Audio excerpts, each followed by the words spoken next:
Welcome. With learning, there are many paths to the end. Past focus has been on developing one best way to learn and delivering the curriculum in that manner. We now know that students learn in different ways, and there is no one accepted way to teach or learn. This thought has been brought about by Universal Design for Learning, UDL, and many years of associated research by CAST, founded in 1984 with co-founders David H. Rose, Ann Meyer, and many other noteworthy contributors. To say the classroom has changed over the years is an understatement. We have over the years provided education solutions in the classroom that fed off the accepted learning styles identified as visual, oral, physical, or sometimes termed visual, auditory, and kinesthetic. The classroom landscape has since drastically changed, and many more tools are now available, and they are allowing us to accomplish new inroads into educating our students, making our classrooms more inclusive, and removing barriers that left learners on the sidelines in our schools.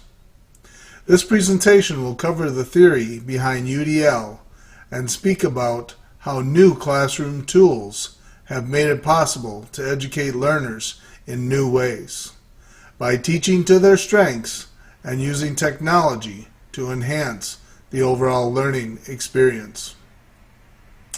This presentation will also discuss the established science behind the theory and make a few observations for classroom UDL design. So please stay tuned for UDL theory and learn how to design your classroom learning with UDL. UDL is built off the way we learn, and more specifically how our brain processes information. As we can see in this slide, our brain has three distinct networks for processing information, and they are the recognition network, the strategic network, and the affective network. If we design learning that reaches all learners, we will need to provide multiple means of representation, such as video, written, and spoken content, then multiple means of expression, or allowing the learner to express their knowledge through different types of assignments, or through different types of tools.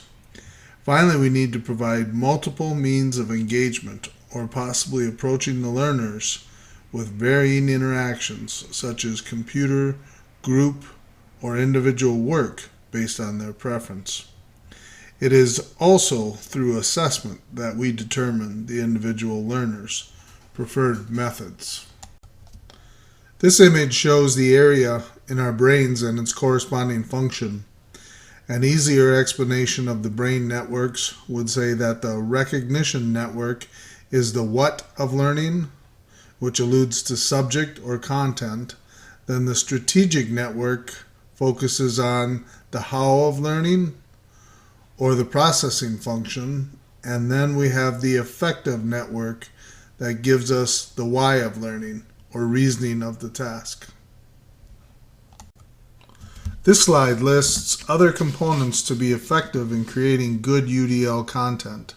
They include hardware and devices, applications and software, and teaching techniques and approaches. They are not specific, so the teacher may experiment with each of these to obtain the right tools for their specific learners and their needs. CAST creates their own tools to facilitate their vision in creating a fully inclusive learning environment for all learners. Their digital books are designed with a multimedia experience in mind and address a wide range of learners. CAST also has a studio for creating UDL-oriented lesson plans and is available on their website. Finally, CAST has a software that creates puzzles by way of an experience that teaches the learner techniques for this activity along the way. CAST.org has an established framework for creating lesson plans that are reflective of the needs of each category of content. They include principles, guidelines, and checkpoints for the various UDL strategies. I designed a mind map to list the principles and guidelines. The final step of the mind map was to change the checkpoints to actionable teaching strategies that aligned with the checkpoint recommendation.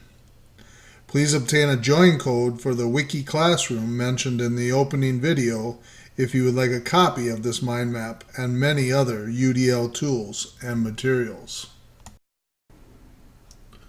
I want to thank you for learning about the theory and science behind UDL, and I hope you will visit the CAS.org site for UDL and embrace these new design methods and new tools to help you create a more inclusive classroom in your school.